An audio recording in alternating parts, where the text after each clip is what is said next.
वारंवार या महाराष्ट्रातल्या राजपूत समाजावर होणाऱ्या अन्यायाला वाचा फोडण्यासाठी स्वतःच्या जीवाची पर्वा न करता आंदोलन केलं आहे, उपोषण केलेलं आहे आणि ते उपोषण सोडवण्याचं भाग्य मला असं वाटतं की माझ्याच नशिबी आलेलं आहे। ते उपोषण मागच्याही काळामध्ये जळगावला आपण सोडवलं, आताही ते सोडवलं।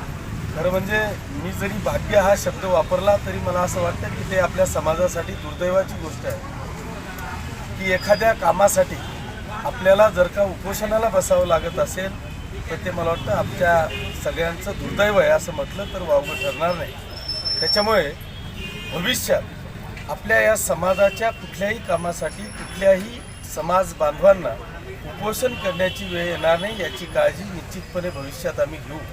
आणि ज्या ज्या काही समस्या आहेत त्या समस्या, कारण ज्या आपल्या मागण्या आहेत त्या मागण्या 100% न्यायिक आहेत। या सगळ्या मागण्या राज्य शासनाच्या दरबारी मंजूर आहेत, फक्त त्या अंमलात येत नाही हे आमचं सगळ्यांचं दुर्दैव आहे।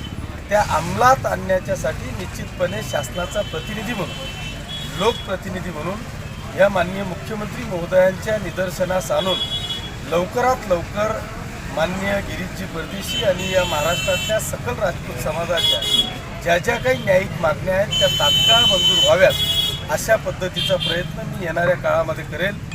भविष्यात गिरीश भाऊ परदेशीच काय पण महाराष्ट्रातल्या एकाही राजपूत समाजाला आपल्या मागण्यांसाठी, आपल्या हक्काच्या मागण्यांसाठी उपोषणाला बसण्याची वेळ येणार नाही, आंदोलन करण्याची वेळ येणार नाही याची निश्चितपणे काळजी घेऊ।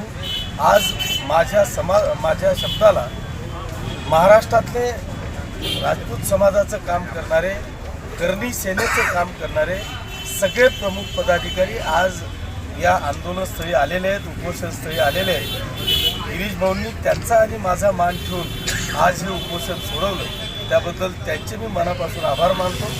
मागच्या 14 दिवसापासून खूप मोठा वेळ गेला, मला इकडे यायला वेळ मिळाला नाही, त्याच्यामुळे त्या वेळेबद्दल त्यांची दिलगिरी व्यक्त करतो। धन्यवाद। जय हिंद, जय महाराष्ट्र।